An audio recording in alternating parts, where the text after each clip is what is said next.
وله الحمد يحيي ويميت وهو على كل شيء قدير وأشهد أن محمدا عبده ورسوله اللهم صل وسلم وبارك على نبينا محمد صلى الله عليه وعلى آله وأصحابه ومن تبعهم بإحسان إلى يوم الدين أما بعد. Segala puji bagi Allah. Dialah Allah, pemilik segala sesuatu, Rabb sekalian alam. Ialah ilah satu-satunya yang kita sembah, tempat kita berharap, tempat kita memohon, meminta, membutuhkan pertolongan, harapan, rasa takut, cinta, hanya kita tujukan untuk Allah Tabaraka wa Ta'ala. Dalam sebuah ayat Allah Azza wa Jalla mengingatkan kita semua, ya ayyuhan nas udhkuru ni'matallahi alaikum hal min khalikin ghairullahi yarzuqukum minas samai wal ard la ilaha illahu fa anna tu'fakun. Wahai sekalian manusia, ingatlah oleh kalian, sebutlah oleh kalian tentang apa? Ni'matallahi alaikum, nikmat yang Allah karuniakan kepada kalian. Hal min khaliqin ghairullahi, apakah ada ilah selain daripada Allah yang menciptakan, yang memberikan kalian rizki dari langit maupun dari bumi? Sebuah pertanyaan yang datang dari Allah Azza wa Jal, yang sesungguhnya jawaban dari pertanyaan ini hanya satu. La ilaha illahu, tidak ada ilah yang menciptakan selain daripada Allah, yang memberikan kita rizki kecuali hanya Dia. Fa anna tu'fakun, maka apalagi yang membuat kalian berpaling, mendustakan nikmat Allah Subhanahu wa Ta'ala tersebut. Di pagi hari ini kita puji Allah Tabaraka wa Ta'ala, satu, atas nikmat kesempatan yang masih Allah Azza wa Jalla berikan kepada kita. Karenanya bagi hamba yang beriman, dia tahu persis tentang tujuan keberadaannya, penciptaannya di muka bumi ini. Dan hanya ada satu tujuan, yaitu wa ma khalaqtul jinna wal insa illa liya'budun. Tidaklah aku ciptakan jin dan manusia kecuali untuk beribadah kepadaku. Dengan jelas dan tegas Allah Azza wa Jalla menyebutkan hanya karena satu tujuan Allah Subhanahu wa Ta'ala ciptakan kita, yaitu ibadah. Menyerahkan diri secara totalitas, ketundukan, kepatuhan hanya kepada Allah Azza wa Jalla. Karenanya sering kali disebutkan bahwa dunia ini adalah darul amal, tempat bagi kita untuk berlelah-lelah, berletih-letih, taat sejenak untuk mendapatkan kebahagiaan yang abadi. Biarlah sebentar kita berlelah-lelah, berletih-letih, memaksimalkan kemampuan kita sebagai seorang hamba. Tidak lama, tidak lama. Karena seringkali Allah Azza wa Jalla sebutkan di dalam Al-Quran tentang singkatnya kehidupan di dunia dibandingkan dengan akhirat. Dalam sebuah ayat Allah Azza wa Jalla menyebutkan perbandingan hari di dunia dengan hari di akhirat, betapa hari di dunia ini begitu sangat singkat. Dalam sebuah ayat Allah menyebutkan bahwa satu hari di akhirat sama dengan 1000 tahun di dunia. Bahkan di dalam ayat yang lain Allah Subhanahu wa Ta'ala menyebutkan satu hari di akhirat, fi yaumin kana miqdaruhu 50 alf sanah. 50 alf sanah, 50.000 tahun jika dibandingkan dengan kehidupan di dunia ini. Karenanya kaum muslimin, Rasul menyebutkan bahwa orang yang cerdas itu al-kayyis. Dalam sebuah hadisnya menyebutkan Orang yang cerdas itu adalah orang yang selalu mengingat akan kematian. Dan dia mempersiapkan untuk menjemput kematiannya tersebut. Memperindah kematiannya. Dengan apa? Ketaatannya kepada Allah Azza wa Jalla. Dengan amal-amal solehnya. Dengan amal-amal terbaiknya sebagai seorang hamba di hadapan Rabbnya. Karena itulah kita puji Allah Tabaraka wa Ta'ala di pagi hari ini. Allah kembali berikan kesempatan kepada kita untuk menghambakan diri kita kepadanya. Dan kita awali hari ini dengan ketaatan terbaik kita kepada Allah Azza wa Jalla. Semoga hari ini menjadi hari yang terbaik untuk kita jalani sebagai seorang hamba. Karena bisa jadi hari ini merupakan hari terakhir yang kita jalani dalam kehidupan kita di dunia ini. Selawat dan salam bersama kita senandungkan untuk Rasulullah sallallahu alaihi wasallam, yang seharusnya selawat dan salam ini menjadi bagian yang tidak bisa kita pisahkan dari zikir lisan kita. Karena yang memerintahkan kita untuk berselawat, menyampaikan salam kepada Rasulullah alaihi salatu wassalam adalah Allah yang telah memerintahkan kita untuk salat fardu 5 waktu. Perintahnya begitu sangat jelas di dalam Al-Quranul Karim. Innallaha wa malaikatahu yusalluna 'alan nabi ya ayyuhalladzina amanu sallu 'alaihi wa sallimu taslima. Sesungguhnya Allah dan para malaikatnya mereka berselawat ke atas nabi.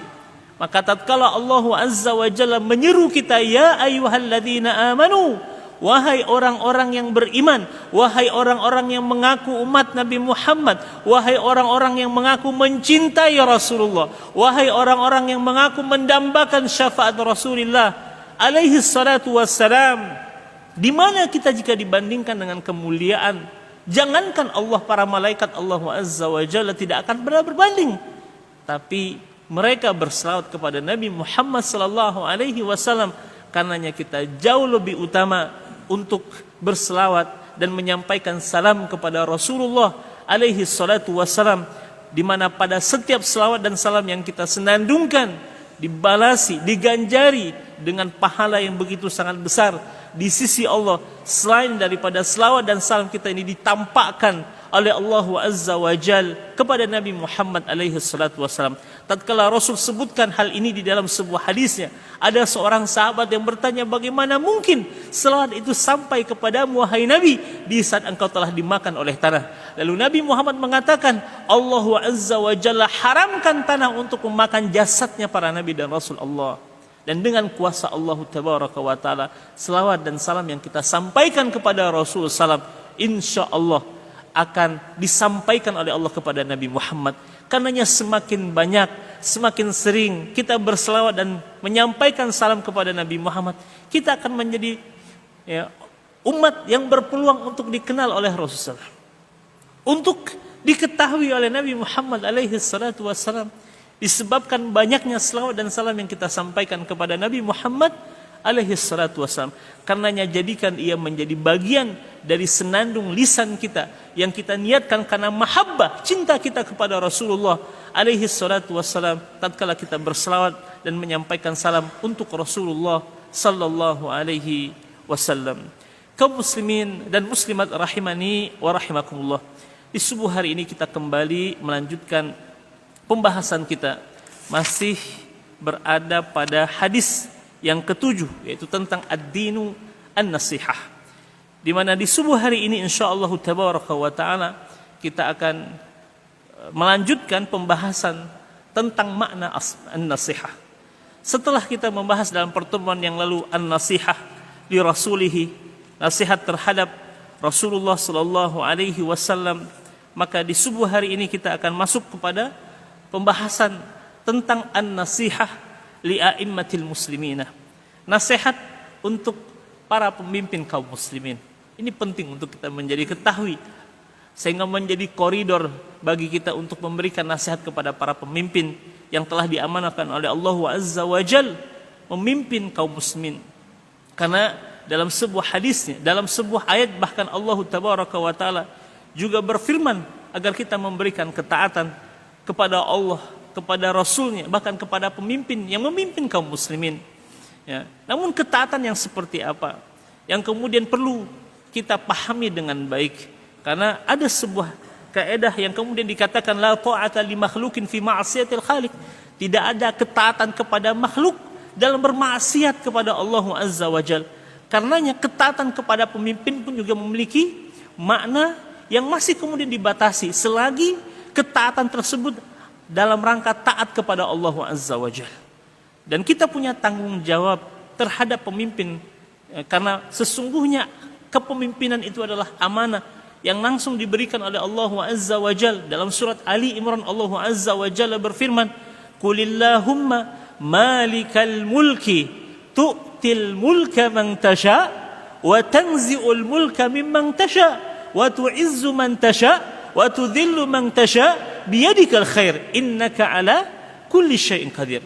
Katakan wahai Muhammad, ya, katakan wahai Muhammad, Allah lah, dialah yang memiliki kekuasaan. Dia berikan kekuasaan kepada siapa yang dikehendakinya, baik dengan cara yang baik ataupun sebaliknya. Tapi hakikat kepemimpinan itu mutlak pemberian Allah Azza wa Jal kepada siapa yang dikehendakinya. Dan Allah juga mampu menanggalkan kekuasaan dari siapa yang dia kehendakinya. Tapi ingat, tidak selalu identik kepemimpinan itu lambang daripada kemuliaan. Karena bisa jadi Allah memberikan kemuliaan, ya, tanpa ada kepemimpinan, sebagaimana Allah Azza wa Jalla juga bisa menghinakan walaupun kepemimpinan itu bisa diberikan. Ini perlu kita pahami dengan baik. Sekali lagi, kepemimpinan bukanlah lambang kemuliaan, tapi kepemimpinan itu adalah amanah yang datang dari Allah Azza wa Jalla. Dan kalau kita lihat lembaran salafus saleh tatkala diamanahkan sebagai pemimpin, mereka menolak kepemimpinan itu karena mereka tahu tanggung jawab begitu sangat besar di pundak mereka. Tapi jika kemudian lulus dari ujian kepemimpinan, maka di dalam sebuah hadis Rasulullah SAW menyebutkan termasuk di antara golongan yang kelak akan mendapatkan naungan di sisi Allah Azza wa Jalla kelak di hari di mana tidak ada naungan kecuali naungan dari Allah Azza wa Jalla. Dan golongan pertama yang disebutkan oleh Nabi Muhammad adalah imamun adil, pemimpin yang adil, pemimpin yang bisa menegakkan keadilan di tengah-tengah, ya, kaum muslimin, di tengah-tengah umat ini. Lihat di zaman Khalifah Umar bin Abdul Aziz bagaimana, ya, seorang tabi'in ini, bahkan dalam beberapa riwayat disebutkan, para ulama-ulama sejarah menyebutkan tentang beliau ini termasuk dalam deretan Khulafa Ar-Rasyidin. Ya, sebagian kecil dari ulama sejarah menggolongkan Umar bin Abdul Aziz minal Khulafa Ar-Rasyidin setelah Abu Bakar As-Siddiq, Umar ibn Khattab, Uthman ibn Affan, Ali ibn Abi Talib radhiyallahu anhum. Dan yang kelima, sebagian ulama sejarah menggolongkan Umar bin Abdul Aziz yang merupakan cucu dari Umar bin Khattab menjadi bagian dari deretan Khulafa Ar-Rasyidin. Kenapa? Karena keadilannya, karena ketakwaannya, karena keilmuannya, karena kezuhudannya terhadap dunia yang begitu sangat luar biasa. Tatkala ia ditunjuk oleh khalifah untuk melanjutkan estafeta kepemimpinan kaum muslimin, apa yang dilakukan oleh Umar bin Abdul Aziz? Apakah kemudian dia membuat syukuran massal mengundang kaum muslimin makan 7 hari 7 malam? Demi Allah, tidak dilakukan oleh Umar bin Abdul Aziz. Selain ia kemudian selalu menangis di malam harinya, meminta ampun kepada Allah Azza wa Jalla. Dan masa kepemimpinan tidak lebih dari 3 tahun, Bapak Ibu sekalian. Tidak lebih daripada 3 tahun. Tapi lihat bagaimana pencapaian kaum muslimin di masa Umar bin Abdul Aziz. Bagaimana ia menerapkan keadilan di tengah-tengah umat ini. Bahkan dalam beberapa riwayat yang sangat masyhur diceritakan pada masa kekhilafaan Umar bin Abdul Aziz, bahkan binatang buas tidak lagi makan binatang jinak. Bahkan mereka makan di tempat yang sama, minum dari tempat yang sama. Karenanya keadilan seorang pemimpin dirasakan bukan hanya oleh manusia, bahkan makhluk Allah Subhanahu wa taala yang lainnya. Dan pada saat ada di antara serigala memakan kembali hewan ternak mereka, mereka kemudian mengatakan berarti Amirul Mukminin telah meninggal dunia. Subhanallah. Di saat ia meninggal dunia, tatkala ia memanggil 19 orang anak-anaknya, dari istri yang bernama Fatimah. Umar bin Abdul Aziz menangis. Kenapa? Karena dia akan meninggalkan anak-anaknya dalam keadaan miskin. Seorang khalifah, di mana wilayah kekuasaan di masa Umar bin Abdul Aziz sampai ke wilayah Asia Tengah, ke wilayah Samarkand, sampai ke wilayah Asia Tengah. Sebuah pencapaian begitu sangat luas. Khalifah dengan wilayah kekuasaan begitu sangat luas, dia menangis di akhir hidupnya akan meninggalkan anak-anaknya dalam keadaan miskin. Tatkala datang kepadanya seorang tabi'in bernama Salamah bin Dinar, memberikan nasihat kepada Umar bin Abdul Aziz. Nah, ini termasuk nasihat yang terhadap pemimpin kaum muslimin. Dia datang kepada Umar bin Abdul Aziz untuk menyampaikan nasihat. Nasihatnya ada dua. Satu, agar Umar bin Abdul Aziz menetapkan bagian anak keturunannya dari Baitul Mal. Yang kedua, agar Umar bin Abdul Aziz mewasiatkan anak-anaknya kepada karib kerabatnya paling tidak, atau kepadanya atau kepada siapapun untuk mengurusi anak-anaknya sepeninggalnya. Lihat apa yang dikatakan oleh Umar bin Abdul Aziz kepada Salamah bin Dinar dan kaum muslimin yang ada di sekitarnya. Demi Allah, kata Umar bin Abdul Aziz, saya tidak pernah menahan hak-hak anak saya, sebagaimana saya tidak pernah memberikan sesuatu yang bukan menjadi hak mereka. Sebuah kalimat yang begitu sangat indah dari seorang ayah yang bertanggung jawab terhadap anak keturunannya. Saya tidak pernah menahan sesuatu yang menjadi hak bagi anak-anak saya, sebagaimana saya tidak pernah memberikan sesuatu yang bukan menjadi hak mereka. Ya. Adapun engkau minta agar aku berwasiat kepada karib kerabat atau kepada siapapun untuk mengurusi anak-anakku, demi Allah, aku telah berwasiat kepada Allah Azza wa Jal agar Allah mengurusi mereka sepeninggalku. Ditinggalkan wasiatnya kepada Allah Azza wa Jal, bukan ketergantungan kepada makhluk, tapi dia langsung serahkan urusannya kepada Allah Azza wa Jal agar Allah mengurusi anak-anak mereka. Dan Allah adalah ni'mal maula, ni'man nasir, sebaik-baik maula. Tempat kita meminta, tempat kita menolong, tempat kita bertawakan. Dan dikatakan, aku telah titipkan anak-anakku ini kepada Allah Azza wa Jalla. Adapun mereka 19 orang anakku ini, sepeninggalku, mereka ini bisa jadi menjadi salah satu dari dua kemungkinan. Kemungkinan pertama, mereka akan menjadi anak yang soleh, anak yang berbakti, anak yang taat, anak yang bertakwa kepada Allah. Di saat mereka bertakwa kepada Allah, Allah katakan di dalam Al-Quran, wa may yattaqillaha yaj'al lahu makhraja wa yarzuqhu min haitsu la yahtasib. Barang siapa yang bertakwa kepada Allah, maka Allah akan jadikan untuknya jalan keluar atas setiap masalah yang dihadapinya, dan Allah akan memberikan rezeki kepadanya dari jalan yang tidak disangka dan duga. Kemungkinan pertama, mereka akan menjadi anak yang soleh. Atau kemungkinan yang kedua, mereka menjadi anak yang toleh. Toleh lawan dari saleh.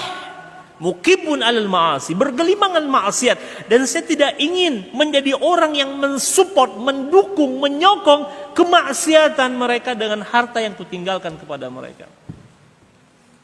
Karenanya coba panggilkan anak-anakku kembali. Dipanggillah 19 orang anaknya. Di hadapan Umar bin Abdul Aziz, dihadapkan anak-anaknya. Dia tatap wajah anak-anak satunya. Ada kesedihan yang dia rasakan karena dia akan meninggalkan anaknya dengan kondisi mereka saat itu. Tapi dia kuatkan dirinya. Sebagai seorang ayah, dia katakan di hadapan anak-anaknya, wahai anak-anakku, laqad taraktukum khairan katsira. Sungguh aku telah meninggalkan kalian. Lihat, Bapak Ibu sekalian, ini menjadi perhatian kita, ayah, tentang apa yang kita wariskan kepada anak-anak kita. Apakah hanya semata-mata harta? Demi Allah tidak. Demi Allah, bukan semata-mata harta yang ingin kita wariskan kepada anak keturunan kita. Lihat ungkapan Umar bin Abdul Aziz kepada anak-anaknya, laqad taraktukum khairan katsira. Sungguh aku telah meninggalkan untuk kalian apa? Apakah mal? Harta? Bukan. Khairan katsira, kebaikan yang begitu sangat banyak. Tidaklah kalian berjalan di hadapan kaum muslimin, bahkan di hadapan kafir zimmi sekalipun, melainkan mereka akan merasa kalian ini adalah tanggung jawab mereka. Mereka akan merasakan kalian ini adalah anak-anak mereka. Sekarang kata Umar bin Abdul Aziz, kuberikan dua pilihan kepada kalian. Satu, kucukupkan harta kalian, tapi ayah kalian akan masuk neraka. Tapi yang kedua, ya, kalian hidup dengan kondisi kalian saat ini, dan insya Allah ayah kalian akan masuk surga. Dan Umar katakan, namun saya yakin anak-anakku sekalian, kalian akan memilih pilihan yang kedua tatkala menyelamatkan ayah kalian dari azab api neraka. Subhanallah. Qumu, sekarang bangkitlah nak. Bangun nak. Asamakumullah, Allah akan jaga kalian. Qumu, bangkit nak. Razaqakumullah, Allah akan cukupkan rezeki kalian. Subhanallah. Nilai tauhid yang ia wariskan kepada anak keturunannya. Akidah yang kokoh, iman yang sempurna. Dan sepeninggal Umar bin Abdul Aziz, kaum muslimin begitu sangat penasaran dengan kondisi anak-anak Umar bin Abdul Aziz. Dan dikatakan demi Allah tidak ada satupun dari anak-anak Umar bin Abdul Aziz yang tidak diberikan kecukupan oleh Allah Azza wa Jalla. Tapi mewariskan iman, ketakwaan, keadilan yang begitu luar biasa. Karenanya terhadap para pemimpin kita punya tanggung jawab. Tanggung jawab salah satunya adalah an-nasihat. Nasihat. Dan dalam hal ini nasihat terhadap pemimpin artinya adalah iradatul khairi lil mansuhi lahu. Menginginkan kebaikan terhadap orang yang kita berikan nasihat kepadanya. Ya. Nah, namun sebelum kita membahas bagaimana bentuk nasihat terhadap para pemimpin kaum muslimin, bahwa a'immah ini jamak dari kata imam. A'immah jamak dari kata imam. Wal imam, dan imam itu artinya adalah al-qudwah, yang diikuti, yang dicontoh, yang ditaati, yang dijadikan sebagai rujukan, model Bapak Ibu sekalian. Dalam sebuah ayat Allah Azza wa Jalla berfirman, terdapat dalam surat An-Nahl ayat 120, Inna Ibrahima kana ummatan qanitan lillah. Sesungguhnya Nabi Ibrahim itu adalah pemimpin yang taat kepada Allah Azza wa Jalla. Ya, artinya adalah qudwah. Ya, qudwah yang diikuti, yang diteladani, yang dicontoh Bapak Ibu sekalian. Wa minhu qaulu ibadur rahman, dan di antaranya adalah perkataan hamba-hamba Allah yang Maha Penyayang. Di dalam surat Al-Furqan ayat 74 Allah Azza wa Jalla berfirman, wa ja'alna lil muttaqina imama, dan jadikan kami sebagai pemimpin bagi orang-orang yang bertakwa. Ini adalah ya keinginan para hamba-hamba Allah yang bertakwa, menjadi pemimpin bagi orang yang bertakwa. Ya, subhanallah. Dan mudah-mudahan suatu saat nanti insyaallah taala, berdasarkan hadis Nabi Muhammad alaihi salatu wassalam, umat Islam akan menjadi pemimpin dunia ini, ta'ummul ardh. Ya, hadis yang begitu sangat sharih, jelas dari Nabi Muhammad. Di akhir zaman akan tegak kembali kejayaan Islam, khilafah ala minhajin nubuwah. Begitulah hadis Nabi Muhammad, dan itu menjadi keyakinan kita. Itu menjadi bagian daripada iman kita terhadap hari akhir, akan kembali tegak khilafah ala minhajin nubuwah, ta'ummul ardh, memimpin dunia kembali Bapak. Ya. Ada atau tidak adanya kita, janji ini akan kembali, ya, akan kemudian datang. Ada atau tidak ada kita di antara barisan-barisan orang-orang yang menyongsong kemenangan Islam di akhir zaman, janji Allah, janji Rasulullah ini pasti akan terwujud Bapak Ibu sekalian. Karenanya kita ingin menjadi bagian dari orang-orang yang menyongsong kemenangan Islam di akhir zaman. Dengan cara apa? Tentu satu adalah bagaimana kita menjadi orang yang saleh, ya, menjadi orang yang saleh, menjadi orang yang menerapkan syariat Allah Tabaraka wa Ta'ala, menjalankan perintahnya, menjauhi larangannya. Karena itulah yang akan yang menjadi syarat Allah Subhanahu wa Ta'ala berikan apa? Kemenangan, ta'yid, dukungan kepada hamba-hambanya tatkala kita berupaya menjalankan syariat Allah dalam kehidupan kita. Yang kedua tentunya kaum muslimin dan muslimat, maksimalkan kemampuan kita sebagai seorang hamba, sebagai seorang manusia. Karena dalam sebuah ungkapan ada seorang ulama bernama Abul Hasan Al-Maududi, Allahumma salli ala Muhammad, mengatakan dalam sebuah ungkapannya, inna hadha ad-din lan yatahaqqaq fi ardil waqi' illa bi juhdil bashar. Sesungguhnya agama ini tidak akan mungkin tegak, tidak akan mungkin terimplementasi dalam kehidupan nyata kecuali dengan usaha maksimal manusia. Artinya taufik dari Allah Azza wa Jalla akan datang tatkala kita berusaha, ya, dengan semaksimal kemampuan yang kita miliki. Kalaulah hanya sekedar menunggu, maka Nabi Muhammad tidak perlu bersusah payah menyebarkan Islam ini, menegakkan Islam ini, mendakwahkan Islam ini. Bahkan Nabi Muhammad harus menanggung banyak penderitaan untuk menegakkan agama ini, Bapak Ibu. Karenanya taufik Allah Azza wa Jalla akan datang pada puncak usaha maksimal kita sebagai seorang manusia. Jangan pernah mengabaikan, pertolongan Allah pasti datang. Namun kita perlu menjemput pertolongan Allah dengan usaha maksimal kita sebagai seorang hamba untuk menegakkan syariat Allah di muka bumi ini, Bapak Ibu sekalian, mendakwahkannya. Ya, kalaulah tanpa usaha para sahabat-sahabat Rasulullah sallallahu alaihi wasallam untuk berdakwah ke seluruh penjuru dunia, maka Islam itu hanya akan ada di Jazirah Arab saja. Tapi dengan diutusnya para dai oleh Rasulullah, para sahabatnya ke belahan dunia, Bapak Ibu sekalian, menjumpai raja-raja dunia, dan ini adalah usaha akhdhu bil asbab. Karenanya seorang mukmin selalu mengedepankan selain daripada keyakinannya kepada Allah Azza wa Jal, itu nomor satu, tapi dia melakukan apa? Usaha akhdhu bil asbab.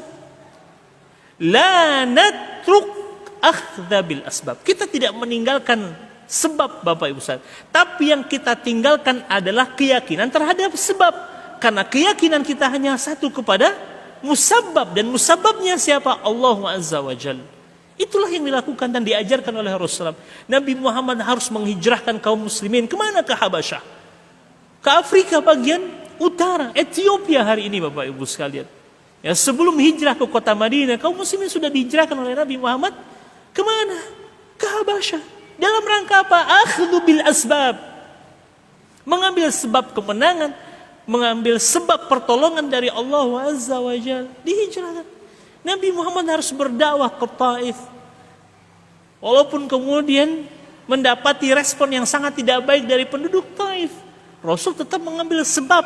Nabi Muhammad hijrah ke kota Madinah. Berbagai macam peperangan dilakukan oleh Rasul dan kaum muslimin. Dalam rangka apa? Akhdhu bil asbab. Karena Allah telah nyatakan di dalam Al-Quran apa? Innallaha la yughayyiru ma biqaumin hatta yughayyiru ma bi anfusihim. Allah tidak akan merubah sampai kita ada upaya untuk merubahnya. Dan kita ingin menjadi bagian dari yang menyongsong kemenangan Islam di akhir zaman, insya Allah. Itu keyakinan kita kaum muslimin dan muslimat. Wa ja'alna lil muttaqina imamah. Ya, mudah-mudahan suatu saat nanti, ya, ada atau tidak adanya kita, insya Allah janji Allah pasti berlaku. Ya, namun mencapai, ya, pada posisi itu akan banyak ujian, tantangan, fitnah. Dan kita saat ini sedang berada di masa fitnah itu kaum muslimin dan muslimat. Mudah-mudahan kita lulus di masa-masa fitnah ini. Amin ya rabbal alamin. Wa immatul muslimina sinfani minan nas. Dan pemimpin kaum muslimin, sinfan, ada dua, ya, ada dua golongan, ada dua macam, ada dua bentuk kepemimpinan di tengah-tengah kaum muslimin. Yang pertama adalah al-ulama. Ya, kepemimpinan di tengah-tengah kaum muslimin ada dua bentuk kepemimpinan. Yang pertama adalah al-ulama. Dan yang dimaksud dengan al-ulama ini adalah al-ulama ar-rabbaniyun alladhina warathun nabiyya ilman wa ibadatan wa akhlaqan wa da'watan. Yaitu ulama-ulama rabbani, di mana mereka mewarisi dari Nabi Muhammad sallallahu alaihi wasallam ilmu, ibadah, akhlak, semangat untuk berdakwah. Dan mereka ini adalah ulul amri haqiqatan. Para ulama lah ulul amri yang sebenarnya, Bapak Ibu sekalian, yang diikuti, yang kemudian didengar, ditaati. Para ulama-ulama yang mewarisi dari Nabi Muhammad alaihi salatu wassalam ilmu. Karenanya di dalam sebuah hadis Rasul menyebutkan al-ulama warasatul anbiya. Para ulama itu adalah pewarisnya para nabi. Ini yang membedakan antara kita umat Nabi Muhammad dengan umat-umat sebelum umat Nabi Muhammad alaihi salatu wassalam. Kalau umat Nabi Muhammad alaihi salatu wassalam mereka mendapatkan beban dakwah Bapak Ibu sekalian, untuk menyerukan, menyampaikan apa yang mereka dapatkan dari para nabi, dari Nabi Muhammad SAW. Sedangkan umat sebelum daripada umat Nabi Muhammad, mereka tidak punya kewajiban untuk menyebarkan nilai yang telah mereka dapatkan dari Nabi dan Rasul mereka. Tapi tidak dengan kita, kita punya tanggung jawab untuk mendakwahkan, untuk mensyiarkan ajaran sunnah yang telah ditinggalkan oleh Rasulullah SAW. Dan yang mewarisi itu adalah al-ulama. Bahkan dalam sebuah hadisnya Rasul juga menyebutkan tentang profesi yang begitu sangat indah untuk dilakukan oleh siapa? Oleh umat Nabi Muhammad SAW. Secara khusus Nabi Muhammad menyebutkan innama bu'istu, apa Bapak Ibu sekalian? Innama bu'istu, memang benar ada satu hadis yang mengatakan innama bu'istu liutammima makarimal akhlak. Tapi secara khusus ada Nabi Muhammad menyebutkan tentang hadis yang mengatakan innama bu'istu mualliman. Sesungguhnya aku diutus untuk menjadi seorang guru, untuk menyampaikan ilmu. Karenanya dikatakan bahwa al-ulama warasatul anbiya. Ulama itu adalah pewaris para nabi yang mewarisi ilmu, ibadah, akhlak dan semangat untuk mendakwahkan al-Islam. Wa haula'i hum ulul amri haqiqah, dan mereka itulah ulul amri yang sebenarnya. Lianna haula yubashiruna al-'amah. Yubashirul 'ama wa yubashiruna al-umara wa yubayyinuna dinallahi wa yad'una ilaihi, karena para ulama lah yang berinteraksi dengan masyarakat umum. Mereka juga berinteraksi dengan para pemimpin dan mereka menjelaskan agama Allah Azza wa Jalla dan mendakwahkan kepadanya. Para ulama Bapak Ibu sekalian. Karenanya kita ingin semua kita punya tanggung jawab yang sama Bapak Ibu sekalian. Karenanya lihat bagaimana para sahabat semangat mereka untuk menuntut ilmu dan mengajarkan ilmu, bahkan ia menjadi salah satu cabang daripada cabang keimanan. Menuntut ilmu dan mengajarkan ilmu adalah bagian daripada syu'ab al-iman. Imam Al-Baihaqi dalam buku yang berjudul Syu'ab al-Iman, dan Rasul dalam sebuah hadis yang menyebutkan al-imanu bid'un wa sittuna atau bid'un wa sab'una syu'bah. Iman itu memiliki 60 atau 70 cabang. Cabang yang paling tinggi adalah qaulu la ilaha illallah, kalimat la ilaha illallah. Dan cabang yang paling rendah adalah menyingkirkan diri dari jalanan kaum muslimin. Dan salah satu dari 70 cabang itu disebutkan oleh Imam Al-Baihaqi dalam kitabnya, bahwa salah satu cabang daripada keimanan adalah menuntut ilmu dan mengajarkan ilmu. Lihat dulu para sahabat Rasulullah SAW untuk menghadiri majelis ilmu. Bahkan Umar ibn Khattab dengan tetangganya yang bernama Aus bin Khawali membuat jadwal kedatangan mereka di majelis Nabi Muhammad.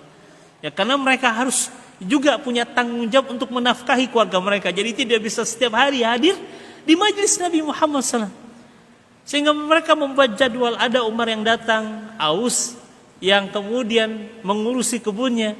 Ada hari di mana Aus yang datang, Umar Ibnu Khattab pergi ke ladangnya. Tapi yang datang punya kewajiban untuk menyampaikan ilmu kepada yang tidak datang. Subhanallah. Nah kita semua berpeluang demikian. Dan lihat para sahabat Rasulullah SAW. Selain mereka punya semangat untuk menuntut ilmu, mereka punya semangat untuk mendakwahkan ilmu yang mereka dapati. Lihat bagaimana Abu Dzar Al-Ghifari pada saat dia masuk Islam, Bapak Ibu sekalian, satu-satunya ilmu yang dia ketahui dari agama Allah ini baru kalimat syahadat, tapi dengan modal 2 kalimat syahadat ini berdakwah. Di tengah-tengah orang-orang kafir yang sedang menyembah berhala yang ada di sekitar Ka'bah. Dengan modal 2 kalimat syahadat dia pulang ke kampung halamannya di tengah-tengah kaum atau bangsa Ghifar, di mana bangsa Ghifar ini dikenal sebagai bangsa perampok. Dia berdakwah di tengah-tengah kaum yang notabene mereka pekerjaannya adalah merampok. kafilah dagang yang melintasi daerah mereka, Bapak Ustaz. Hingga di suatu hari Rasul bersama kaum muslimin di kota Madinah dikagetkan dengan gumpalan debu yang begitu sangat tinggi membumbung. Melihat ada satu rombongan yang datang. Dan Rasul mengatakan, ini adalah rombongannya Abu Dzar dengan bangsa Ghifarnya. Masya Allah. Modalnya 2 kalimat syahadah. Tapi semangat dakwahnya merubah kaumnya, Bapak Ibu. Karena kita punya tanggung jawab, Pak. Bukan hanya untuk menuntut ilmu, tapi menyebarkan ilmu, menyampaikan kebaikan, kebenaran di tengah-tengah umat ini. Memberikan nasihat, tentu dengan cara yang baik, sebagaimana yang telah dicontohkan oleh Rasulullah Sallallahu Alaihi Wasallam. Karenanya golongan pemimpin dalam agama Islam yang pertama adalah al-ulama, yang diikuti, yang didengarkan, yang ditaati. Yang kedua, Bapak Ibu sekalian, as-sanfus tsani, golongan yang kedua min a'immatil muslimin, dari kepemimpinan yang ada di tengah-tengah kaum muslimin adalah al-umara al-munaffiduna li syariatillah. Itu para pemimpin. Pemimpin yang diharapkan bisa al-munaffidun, menegakkan, menjalankan apa? Syariat Allah Subhanahu wa taala. Karenanya ketaatan kita kepada pemimpin ini juga ada pembatasannya. Selagi mereka taat kepada Allah, selagi mereka memerintahkan kepada yang ma'ruf, maka ketaatannya kita berikan totalitas. Karena la ta'ata li makhlukin fi ma'siyatil khaliq. Tidak ada ketaatan kepada makhluk dalam bermaksiat kepada Allah Azza wa Jalla. Tidak ada, Bapak Ibu. Kewajiban kita untuk taat kepada pemimpin itu selagi pemimpin kita taat kepada Allah dan memerintahkan kita untuk taat kepada Allah Azza wa Jalla. Namun jika kepemimpinan itu justru membawa kepada kemaksiatan, kita lihat dulu bagaimana para salaf juga telah mencontohkan. Imam Ibnu Taimiyah rahimahullah, karena dia bertentangan dengan kebenaran, maka dia harus kemudian menanggung penderitaan di dalam penjara, Bapak Ibu. Ketika dia harus berhadapan dengan pemimpin yang zalim pada saat itu. Lihat Imam Ibnu Taimiyah, dia katakan di dalam penjaranya, "Madza yasna a'da'i bi?" Apapun yang dilakukan oleh musuh-musuhku terhadap diriku, "Anna jannati fi sadri." Kebahagiaan itu ada di dalam hatiku. "Wa hiya ma'i aina ma zahabtu." Dan kebahagiaan itu selalu menyertaiku kemanapun aku pergi. Fa'idha nafani a'dai fanafirihlah. Sekalipun musuh-musuhku mengusirku dari tanah kelahiranku ini, maka pengusiran terhadap diriku adalah siyahah, tamasya, rekreasi, hiburan bagi diriku. Wasijni khulwa, dan penjara ini bagi diriku adalah khulwah, tempat aku berkhalwat, berdua-duaan dengan Allah Azza wa Jalla. Wa qatli syahada, dan sekalipun pada akhirnya aku dibunuh, maka pembunuhan atas diriku adalah syahid yang selama ini aku dambakan. Jadi ketaatan kepada pemimpin tidak mutlak, Bapak Ibu. Pada saat pemimpin itu memerintahkan kepada mungkar, lihat bagaimana reaksi para ulama. Salafun salih, generasi salaf. Imam Ahmad bin Hanbal juga dipenjara karena bertentangan dengan pemimpin, Bapak Ibu. Ketika pemimpin di masanya itu mengikuti pendapat yang mengatakan Al-Quran adalah makhluk, dan Imam Ahmad bin Hanbal tetap komitmen mengatakan Al-Quran adalah kalamullah. Ketika dia berbeda dengan pemimpin pada masanya, Imam Ahmad dipenjara. Apakah penjara itu membuat beliau berubah keyakinannya? Tidak, Bapak Ibu sekalian. Tidak. Dia tidak ingin menyesatkan manusia, sekalipun dia harus menderita di dalam penjara, Bapak Ibu. Jadi sekali lagi kita mendapati sirah, sejarah di mana dulu salafun saleh mereka berhadapan dengan pemimpin-pemimpin. Mereka menyampaikan nasihat-nasihat walaupun mereka harus menanggung resiko. Mereka harus dipenjara, mereka harus disiksa, mereka mendapatkan penderitaan yang luar biasa. Imam Ahmad bin Hanbal, apakah membuat para murid Imam Ahmad bin Hanbal berhenti belajar dari guru mereka Imam Ahmad bin Hanbal? Tidak, bahkan mereka rela berpenampilan seperti pengemis, duduk di bawah jendela penjaranya Imam Ahmad bin Hanbal untuk mendapatkan ilmu dari guru mereka. Subhanallah. Kita melihat sejarah itu, Bapak Ibu, akan terus berulang karena penjara tidak tidak selamanya tempat para kriminalis. Ya, banyak di antara ulama-ulama dalam sejarah Islam mereka dipenjara oleh penguasa zalim. Dan mereka sedang menyampaikan nasihat. Tatkala kemudian pemimpin melakukan sesuatu yang bertentangan dengan perintah Allah dan Rasulnya, kita punya tanggung jawab untuk memberikan nasihat kepada mereka. Dan ini adalah wasiat Nabi Muhammad, an-nasiha li'a'immatil muslimin, nasihat terhadap pemimpin kaum muslimin. Dan pemimpin yang pertama adalah ulama. Karena para ulama juga punya peluang untuk dinasehati Bapak Ibu Ustaz. Karena hakikatnya kita adalah manusia. Dan manusia ada kalanya lupa, ada kalanya lalai. Karenanya jamaah memiliki kewenangan hak untuk memberikan nasihat kepada para ulama. Sebagaimana ulama juga memberikan nasihat kepada umat. Tapi tetap dibatasi dengan etika, adab yang telah diajarkan oleh Rasul. Termasuk kepada pemimpin kaum muslimin. Jadi golongan yang kedua dari pemimpin kaum muslimin adalah al-umara. Para pemimpin yang menjalankan syariat Allah Subhanahu wa taala. Walihada naqul al-ulama mubayyinun. Para ulama adalah mereka yang menjelaskan agama Allah Subhanahu wa taala, syariat Allah. Wal umara munaffidun. Sedangkan para pemimpinlah yang menerapkan syariat Allah. Karenanya antara ulama, umara sesuatu yang tidak bisa dipisahkan Bapak Ibu. Karenanya jangan pernah pisahkan ulama dengan pemimpin. Kalau kita lihat dulu para khulafa dari ad-daulah al-islamiyah, para pemimpin yang ada di tengah-tengah pemerintahan kaum muslimin, bisa jadi mereka sendiri para pemimpin itu yang ulama seperti Umar bin Abdul Aziz. Selain beliau adalah seorang pemimpin, beliau juga adalah alim minal ulama, dia min kibarit tabi'in, termasuk di antara tabi'in yang senior dengan kefakihannya, dengan pemahaman yang begitu sangat luas terhadap Islam.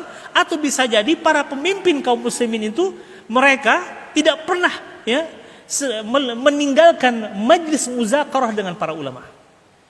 Karenanya antara pemimpin dengan antara ulama dengan pemimpin ini tidak bisa dipisahkan. Jangan pernah pisahkan pemimpin dengan para ulama, karena akan saling mengingatkan. Karena hakikat ulama menjelaskan dan pemimpin yang kemudian menerapkan, yang menjalankan apa yang telah disyariatkan oleh Allah Azza wa Jal. Sekali lagi, al ulama mubayyinun, para ulama yang menjelaskan, wal umara munaffidun, sedangkan para pemimpin yang menjalankan, yang menerapkan. Yajibu alaihim ayunaffidhu syariatullah. Kewajibannya adalah apa? Menerapkan, menegakkan, menjalankan syariat Allah Subhanahu wa taala fi anfusihim wa fi ibadillah, baik pada diri mereka maupun pada hamba-hamba Allah yang lainnya. Dia punya tanggung jawab Bapak Ibu San. Pemimpin itu punya tanggung jawab besar. Dalam hal apa? Dalam hal menegakkan syariat Allah Tabaraka wa taala. Karena satu-satunya solusi atas semua persoalan yang ada di muka bumi ini tidak lain. Ini menjadi keyakinan kita, dan nggak boleh orang kemudian menyalahkan keyakinan ini, karena ini keyakinan kita.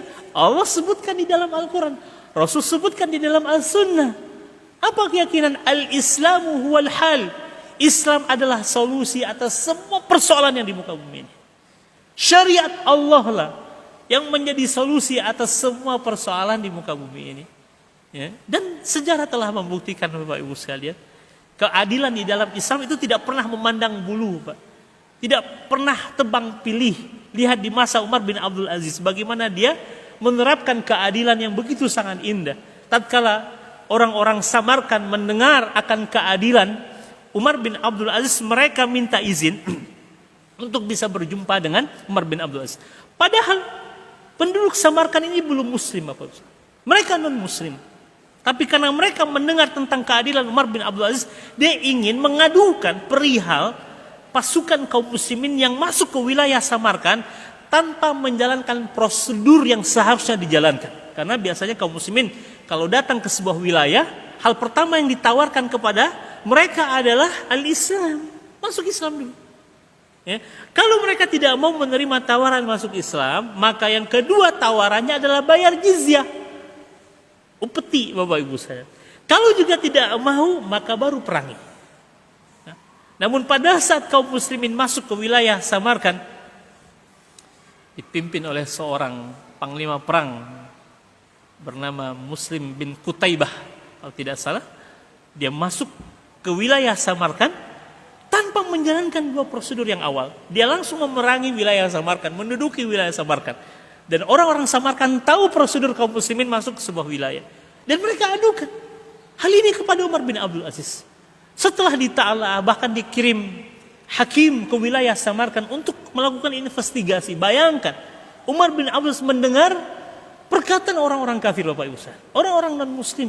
Tatkala aduan datang kepadanya, dia utus seorang hakim yang begitu sangat arif, adil dalam menentukan sebuah keputusan. Dan akhirnya apa yang terjadi? Hakim ini memenangkan perkara orang Samarkand. Sehingga tentara, pasukan kaum muslimin yang sudah menduduki wilayah Samarkand, bahkan kaum muslimin yang sudah mukim di wilayah Samarkand ini, diperintahkan untuk keluar dari wilayah Samarkand. Karena kemenangan perkara ini ada di tangan orang-orang Samarkand. Karena umat Islam tidak menjalankan prosedur tatkala masuk ke wilayah Samarkand. Umat Islam disuruh keluar. Padahal sudah memimpin. Padahal sudah menguasai. Tapi karena mereka tidak menjalankan prosedur, Umar bin Abdul Aziz memerintahkan keluar dari wilayah Samarkand. Belum jauh kaum muslimin pergi meninggalkan wilayah Samarkand. Apa kata penduduk Samarkand? Alangkah bodohnya kita membiarkan mereka pergi meninggalkan negeri kita ini di saat kita melihat bagaimana akhlak mereka, bagaimana keadilan mereka. Minta mereka untuk datang lagi kembali ke negeri kita. Subhanallah. Itu terjadi, Pak, di masa Umar bin Abdul Aziz. Karenanya tidak ada solusi untuk menyelesaikan persoalan di tengah-tengah umat ini kecuali keadilan. Kecuali syariat Allah Tabaraka wa Ta'ala. Karenanya fungsi ulama menjelaskan, fungsi pemimpin menjalankan, Bapak Ustaz. Tatkala dua fungsi ini dijalankan, keberkahan akan datang di negeri-negeri di mana syariat Allah Subhanahu wa Ta'ala dijalankan. Ini tugas berat, Bapak Ibu sekalian. Akan banyak aral dan rintangannya. Karena para ulama-ulama kita yang keras menyampaikan, menyerukan nasihat-nasihat, ya, mereka kita doakan mudah-mudahan Allah memberikan kekuatan kepada mereka. Itu bagian dari sejarah yang tidak bisa dilupakan, bagian dari sejarah yang tidak bisa dipisahkan. Ya, karena para ulama punya tanggung jawab untuk memberikan nasihat, walaupun mereka harus menanggung resiko yang berat dalam kehidupan mereka. Dan itu adalah perjuangan. Ya, itu adalah perjuangan. Kemudian nasihat terhadap para ulama ada beberapa bentuk. Yang pertama adalah mahabbatuhum, mencintai para ulama, mencintai para pemimpin, Bapak Ibu sekalian. Li'annaka idza lam tuhib ahad fa innaka lan tata'assa bih. Karena kalau kita tidak mencintai, bagaimana kita akan mengikuti, Pak? Biasa kita akan mengikuti orang yang kita cintai. Kenapa kita harus cinta kepada Allah? Kenapa kita harus cinta kepada Rasulullah SAW? Karena dari cinta itulah yang membuat kita akan mengikuti Allah dan Rasulnya. Cinta itulah yang akan mendorong kita untuk taat kepada Allah dan Rasulnya.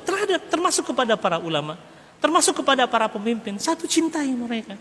Agar kemudian ada keinginan kita untuk mengikuti mereka, mentaati mereka. Ya.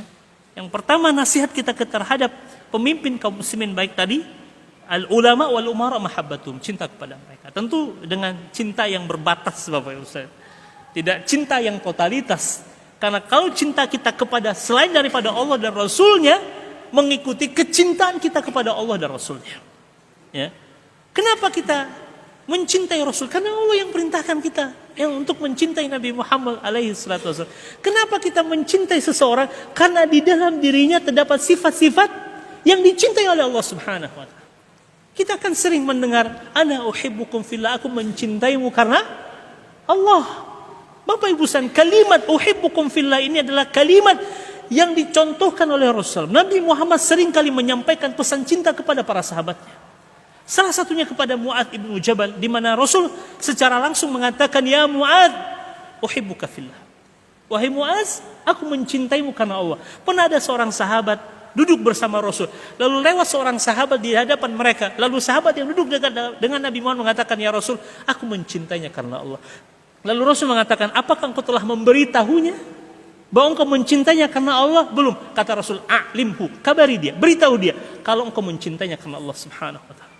Karenanya cinta di dalam Islam ini memiliki nilai, Bapak Ustaz, derajat yang tinggi, ya, termasuk kepada para ulama, kepada para pemimpin. Tapi kecintaan kita kepada mereka dibatasi dengan kecintaan kita kepada Allah dan Rasulnya. Jangan sampai kecintaan kita kepada mereka melebihi daripada kecintaan kita kepada Allah dan Rasulnya. Dan yang membuat kita cinta kepada mereka karena sifat dalam diri mereka terdapat hal-hal yang dicintai oleh Allah Subhanahu wa taala. Yang kedua, ya, bentuk nasihat terhadap para pemimpin adalah muawwanatuhum wa musa'adatuhum fi bayanil haqqi. Ya, membantu mereka, menolong mereka dalam menjelaskan kebenaran. Bapak Ibu sekalian, jika ada kebaikan yang datang dari kami di majelis-majelis ini, maka sampaikan kepada yang lainnya. Ya, sebarkan kepada yang lainnya, karena ini adalah bentuk daripada nasihat terhadap a'immatil muslimina. Ya, fatunashiru kutubahum, ya, sebarluaskan ilmu mereka, ya, buku-buku para ulama bil wasail al-i'lamiyah, dengan sarana-sarana yang hari ini sangat, ya, ini salah satunya, mudah-mudahan bagian dari amal jariah insyaallah taala, ya. Masya Allah, hari ini berbagai macam sarana bisa kita lakukan untuk menyebarkan kebaikan di tengah-tengah umat ini, ya. Fi kulli zaman wa makan, ya. Di setiap waktu tempat, ya, punya cara untuk menyebarkan ilmu. Dulu para ulama kita, mereka memang bertaburan ke seluruh penjuru dunia untuk menyampaikan kebaikan. Kenapa, ya, imam madhab atau madhab dari imam yang 4 ini begitu bertahan hari ini? Apakah madhab di dalam Islam hanya dibatasi oleh 4 mazhab ini? Tidak, Pak. Madhab banyak, ya, para imam-imam mazhab itu banyak. Namun yang begitu sangat familiar, ada 4 mazhab, yaitu Imam, ya, Ahmad, Imam Malik, Imam Ahmad bin Hanbal, kemudian Imam Asy-Syafi'i rahimahumullah. Kenapa? Karena para murid mereka menyebarkan, luaskan ilmu yang mereka dapatkan dari guru-guru mereka. Jadi yang membuat 4 mazhab ini bertahan sampai hari ini karena murid-murid daripada para imam-imam ini menyebar, luaskan ilmu yang mereka dapatkan dari guru-guru mereka. Karena yang bertahan, yang paling banyak hari ini adalah 4 mazhab ini, Bapak. Sedangkan imam mazhab itu lebih daripada 4, ya. Mazhab yang ada di dalam agama Islam lebih daripada 4. Tapi kenapa yang bertahan, yang begitu familiar dan masyhur adalah 4 mazhab ini? Karena memang para murid-muridnya setelah mereka dapatkan ilmu dari guru-guru mereka, mereka sebarkan. Mereka pergi ke penjuru dunia untuk menyampaikan dan menyebarkan ilmu yang mereka dapatkan dari guru-guru mereka. Yang ketiga, Bapak Ibu sekalian, bentuk, ya, wasiat atau nasihat kita kepada a'immatil muslimin adalah adzabbu an a'radihim. Membela kehormatan mereka, ya. Ini penting, Bapak Ustaz. Ya, membela kehormatan para guru kita, para pemimpin kita.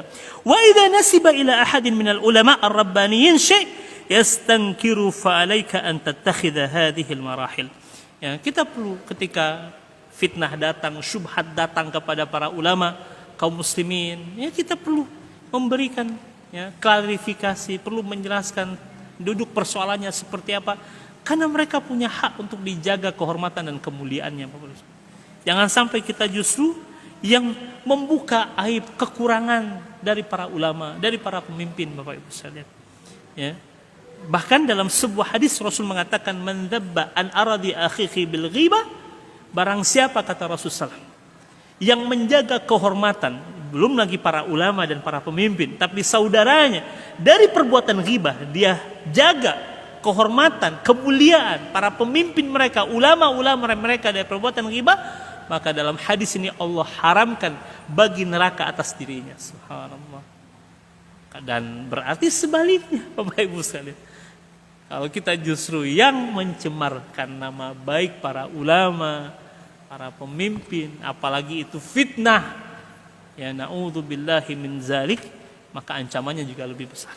Bahkan, ya, dalam sebuah peristiwa, ya, Bunda Aisyah radhiyallahu anha pernah diingatkan oleh Rasulullah ketika Bunda Aisyah begitu sangat cemburu kepada Sofia.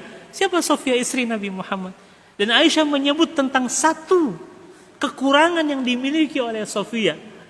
Dan itu bukan kekurangan yang berbentuk perbuatan, tapi, ya, adalah fisiknya Sofia yang pendek, Bapak Ibu sekalian. Itu saja yang disebutkan oleh Aisyah di hadapan Rasul. Apa kata Nabi kepada Aisyah? Ya Aisyah, laqad qulti kalimatan. Wahai Aisyah, sungguh engkau telah mengucapkan satu kalimat yang jika engkau celupkan kalimat itu di lautan, maka cukup dengannya engkau telah mencemarkan lautan seluruhnya, wahai Aisyah. Padahal yang disebut oleh Aisyah hanyalah masalah fisiknya, Pak, pendeknya Sofia. Tapi Rasul begitu sangat tegas mengingatkan Aisyah radhiyallahu anha. Apalagi para ulama perlu dijaga kehormatannya, kemuliaannya. Bukan berarti para ulama ya bersih dari kekurangan, tidak. Ya, karena kita juga manusia, Bapak Ibu sekalian. Pasti ada kekurangan, pasti ada kesalahan, pasti ada kekhilafan, pasti ada aib yang melekat pada diri para ulama. Tapi kewajiban kita adalah menjaga kehormatan dan kemuliaan mereka, ya, tentu dengan cara-cara yang baik. Kemudian kaum muslimin dan muslimat yang dirahmati Allah Subhanahu wa taala, bentuk nasihat terhadap para pemimpin juga adalah annaka idza ra'aita minhum khata' fala taskut, ya. Jika engkau melihat kekurangan, kesalahan pada diri para ulama, maka jangan diam. Wa taqulu hadza a'lam minni bal tunakish bi adabin wa ihtiramin li'annahu ahyanan yakhfa 'ala al-insan al-hukma fayunabbihu man huwa duna fil ilmi fayantabi wa hadza min nasihat lil ulama. Kalaupun Bapak melihat ada kesalahan, ada kekurangan, ada kekhilafan dari para ulama misalkan Bapak Ibu sekalian, maka nggak boleh diam juga. Kita punya tanggung jawab untuk menasihatinya, tapi dengan cara yang baik. Tetap berpositif thinking, dia lebih tahu, dia lebih berilmu. Ya, maka sampaikan dengan cara yang baik, dengan penuh penghormatan, dengan penuh adab.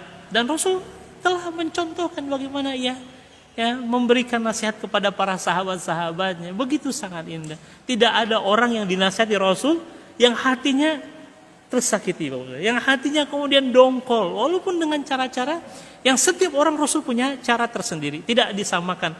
Yang memberikan nasihat Rasul tahu orang dengan model seperti ini caranya, orang dengan model seperti ini caranya, tidak disamakan oleh Rasul.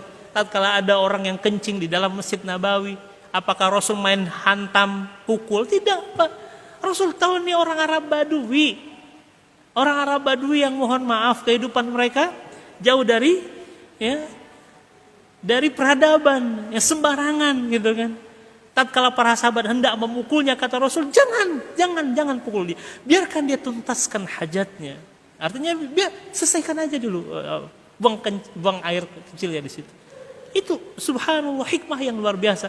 Karena Rasul tahu, Pak, kalau sempat tuh dilarang, dipukul, dia berlari, maka kencingnya akan tersebar di mana-mana. Udah biarin aja dulu, kata Rasul. Lalu kemudian dikatakan oleh Nabi Umar, ambilkan air, siram tuh kencingnya. Dan itu menjadi hikmah bagi orang Arab Badui. Tapi pernah di dalam kesempatan Rasul, ketika melihat ada seorang sahabat memakai cincin yang terbuat dari emas, tanpa berkata-kata Nabi Muhammad mengambil cincin itu dan melemparkannya ke tanah. Karena dia tahu dengan siapa dengan berhadapan, Pak. Orang ini bisa gitu diperlakukan dengan demikian, dia akan menerima ketetapan itu dari Rasulullah SAW. Jadi Rasul tidak menyamakan metode nasihat, cara nasihat.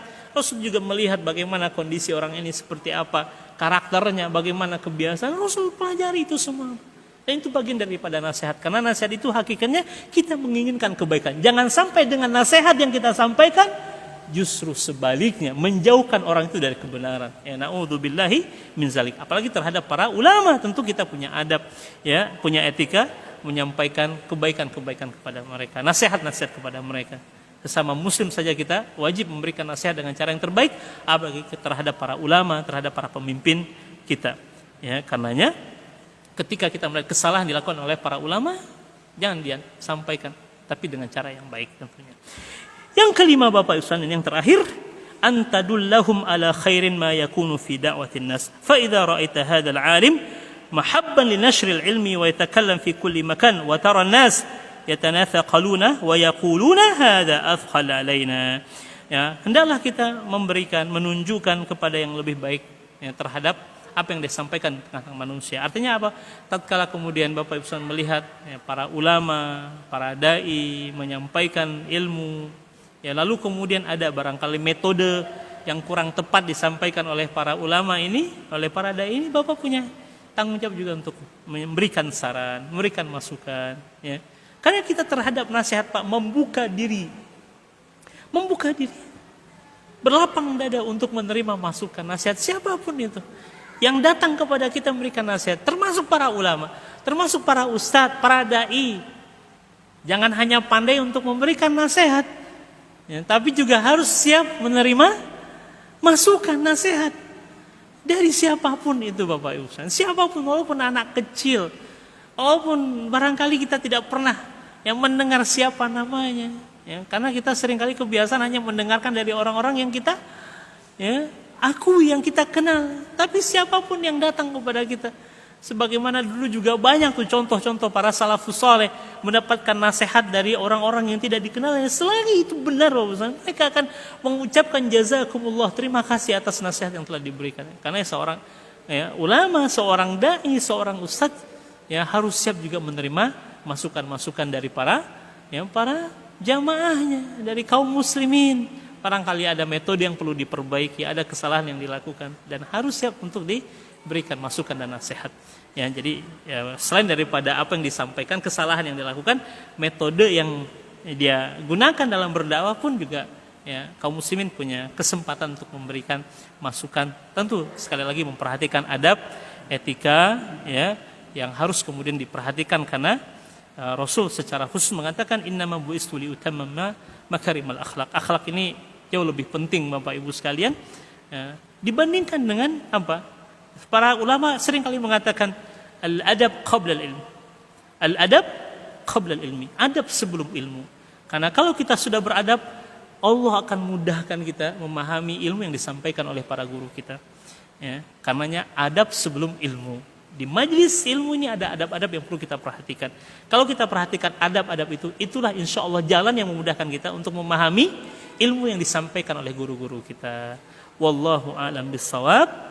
Aqulu qauli hadza wa astaghfirullah li wa lakum. Kita belum menyentuh nasihat terhadap para pemimpin ya Bapak Ibu. Itu baru nasihat terhadap para ulama, karena ulama juga bagian dari pemimpin, dan insya Allah dalam pertemuan yang akan datang kita akan membahas bagaimana nasihat terhadap al-umara, para pemimpin. Ini perlu menjadi perhatian kita agar kita juga satu sisi punya tanggung jawab untuk memberikan nasihat, tapi di sisi yang lain kita juga perlu tahu bagaimana cara memberikan nasihat kepada para pemimpin, sehingga antara umara dengan para ulama terjalin hubungan yang baik, antara umara dengan rakyatnya juga terjalin hubungan yang baik, dan yang selalu kita inginkan adalah perbaikan. Wa ma uridu illal islah mastata'tu. Allah katakan di dalam Al-Qur'an, tidaklah yang kita inginkan kecuali perbaikan. Tentu sesuai dengan kemampuan kita, sesuai dengan kapasitas kita Bapak Ibu sekalian. Tempatkan diri kita pada posisi kita masing-masing. Dan itu juga adalah salah satu bentuk nasihat terhadap para pemimpin yang insya Allah secara khusus akan kita bahas dalam pertemuan yang akan datang. Sekali lagi, aqulu qauli hadza wa astaghfirullah li wa lakum, subhanakallahumma bihamdika asyhadu an la ilaha illa anta astaghfiruka wa atubu ilaik. Wassalamualaikum warahmatullahi wabarakatuh.